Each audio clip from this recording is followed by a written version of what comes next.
एक ऐसा सवाल जो हर एक प्रेग्नेंट कपल के माइंड में होता है, लेकिन 90% लोग उसे खुलकर पूछ नहीं सकते हैं, या तो डर की वजह से या फिर शर्म की वजह से, कि क्या प्रेगनेंसी के दौरान रिलेशन रखना सेफ है या नहीं। अगर रिलेशन रखते हैं तो बच्चे को कोई चोट तो नहीं आएगी, रिलेशन से मिसकैरेजेस के चांसेस बढ़ जाएंगे या नहीं, या फिर अगर रिलेशन रखते हैं तो प्रीटर्म लेबर का रिस्क रहता है या नहीं। अगर आपके माइंड में भी यही सारे क्वेश्चन हैं तो ये वीडियो आपके लिए है। हाय, मैं डॉक्टर खुशबू पटेल। आज के वीडियो में मैं आपको बहुत ही इजी लैंग्वेज में समझाने वाली हूँ कि कौन से महीने में आप रिलेशन रख सकते हैं। रिलेशन रखने के दौरान क्या क्या सावधानियाँ आपको रखनी चाहिए, ऐसी कौन सी कंडीशन है कि जब आपको रिलेशन बिल्कुल नहीं रखना है।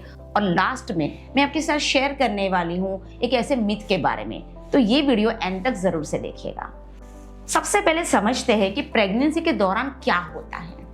प्रेगनेंसी में आपका बच्चा बच्चेदानी यानी यूट्रस के अंदर एकदम सेफ है, उसके आसपास एमनियोटिक फ्लूइड रहता है और उस सर्विक्स यानी बच्चेदानी का मुंह वो भी बंद होता है।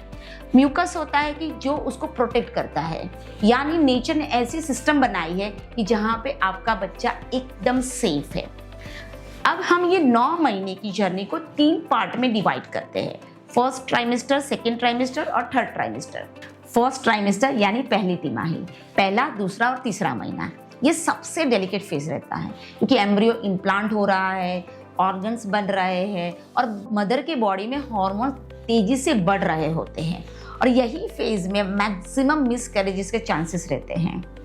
और इस फेज में मदर को अगर लोअर में पेन हो रहा है, स्पॉटिंग हो रही है, बहुत सारे हार्मोन चेंजेस हो रहे हैं, तो मिसकैरेजेस के चांसेस बहुत ज़्यादा रहते हैं। इसीलिए डॉक्टर प्रिकॉशनरी तौर पे फर्स्ट ट्राइमेस्टर में रिलेशन रखना अवॉइड करवाते हैं। अगर आपकी प्रेगनेंसी सेफ है या लो रिस्क है तो आप कभी कभार कर सकते हैं, लेकिन मेजॉरिटी तौर पे डॉक्टर आपको अवॉइड करवाएंगे। सेकेंड ट्राइमेस्टर यानी दूसरी तिमाही, 4th, 5th and 6th month. दूसरी तिमाही एकदम कंफर्टेबल फेज रहता है, ये honeymoon phase of the pregnancy भी कहा जाता है क्योंकि मदर को उल्टियाँ बंद हो जाती है, उसकी थकान भी कम हो जाती है, मूड भी अभी अच्छा रहना शुरू हो जाता है और पेट भी इतना ज़्यादा नहीं बड़ा होता है। अगर सब कुछ सही है तो डॉक्टर आपको एडवाइस करते हैं कि आप कभी कभार भी रिलेशन रख सकते हैं, लेकिन आपको थोड़ी सी चीज़ों को सावधानियां बरतनी पड़ेगी कि आप अगर जब भी आप रिलेशन रख रहे हैं तो ऐसी पोजीशन रखिए कि जहाँ पे आपको कंफर्टेबल हो, पेट पे ज़्यादा दबाव नहीं आए, डीप पेनिट्रेशन को आप अवॉइड कीजिए, और अगर ड्यूरिंग द रिलेशन आपको पेन हो रहा है ना, तुरंत उसको रोकें। ये सब चीज़ें आपको ध्यान में रख के अगर रिलेशन रखना है तो सेकेंड ट्राइमेस्टर में आप रख सकते हैं। थर्ड ट्राइमेस्टर यानी 7th, 8th और 9th मंथ यानी लास्ट के 3 महीने के बारे में समझते हैं। सबसे पहले समझते हैं कि 7th और 8th मंथ में हमें क्या ध्यान रखना चाहिए। 7th और 8th मंथ में अगर लेबर होता है, पेन होता है, तो उसको प्रीटर्म डिलीवरी कहा जाता है। तो 7th और 8th मंथ में बच्चे का डेवलपमेंट तो हो जाता है, बट उसके लंग्स यानी जो फेफड़े हैं वो इतने मैच्योर नहीं होते हैं, उसका वेट भी बहुत कम होता है। और एक मेडिकल फैक्ट ये है कि सीमेन के अंदर एक पर्टिकुलर तत्व रहता है प्रोस्टाग्लैंडिन, जो कि सर्विक्स को सॉफ्ट बना देता है, जिससे प्रीटर्म लेबर ट्रिगर होता है। तो इसके लिए अगर किसी की हिस्ट्री है, प्रीटर्म लेबर का रिस्क होता है, या उसको बार बार प्रीटर्म डिलीवरी हो रही है, या फिर उसकी सर्विक्स शॉर्ट है, तो उनको 7th और 8th मंथ में रिलेशन नहीं रखना है।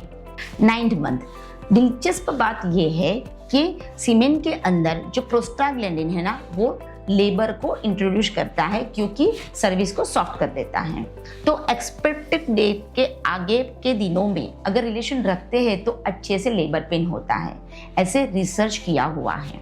बट यहाँ पे भी आपके डॉक्टर आपको एडवाइस करेंगे कि आपकी कैसी कंडीशन है, उसके अकॉर्डिंगली आप रिलेशन रख सकते हैं। अब कौन सी कंडीशन है कि जहाँ पे आपको थ्रू आउट 9 मंथ्स रिलेशन नहीं रखना है। अगर आपको प्लेसेंटा प्रीविया है यानी प्लेसेंटा नीचे की ओर है, अगर आपकी सर्विक्स शॉर्ट है यानी छोटी है, सर्विक्स के आसपास अगर स्टिचेस लिए हुए हैं, तो वहाँ पे अगर आपको बार बार मिसकैरेजेस की हिस्ट्रीज है, एबॉर्शन हो रहा है, अगर आपको डॉक्टर ने मना किया है और एक्टिव इन्फेक्शन है, तो ये सब कंडीशन में आपको through out 9 months intercourse relation नहीं रखना है। अब एक मिथ के बारे में भी समझते हैं। कई बार होता है ना, कपल को होता है कि अगर हम रिलेशन रखते हैं तो बच्चे को चोट आती है या नहीं। तो बिल्कुल नहीं, इससे कोई चोट नहीं आएगी, क्योंकि बच्चा यूट्रस के अंदर है, बच्चेदानी के अंदर है, उसके आसपास एमनियोटिक फ्लूइड है और जिसकी वजह से वो 100% प्रोटेक्टेड है, तो इससे उसे कोई चोट नहीं आएगी। तो कपल्स, ये सिर्फ फिजिकल जर्नी नहीं है, ये इमोशनल जर्नी है, जहाँ पे पति पत्नी के बीच में प्रेम, समझ और सपोर्ट होना बहुत ज़रूरी है। और हाँ, अगर आपके माइंड में कोई भी कंफ्यूजन है तो आप बिना शर्म के, संकोच के अपने डॉक्टर को खुल के पूछिए। तो ये वीडियो हेल्पफुल लगा है तो ज़रूर से लाइक कर दीजिएगा। बहुत सारे कपल है कि जिनके माइंड में भी ये सब कंफ्यूजन है, तो उनके साथ शेयर कीजिए और मेरी चैनल को ज़रूर से सब्सक्राइब कर दीजिएगा। और हाँ, अगर अभी भी आपके माइंड में कोई सवाल है तो कमेंट में ज़रूर से बताइएगा। तो मिलते हैं नेक्स्ट वीडियो में।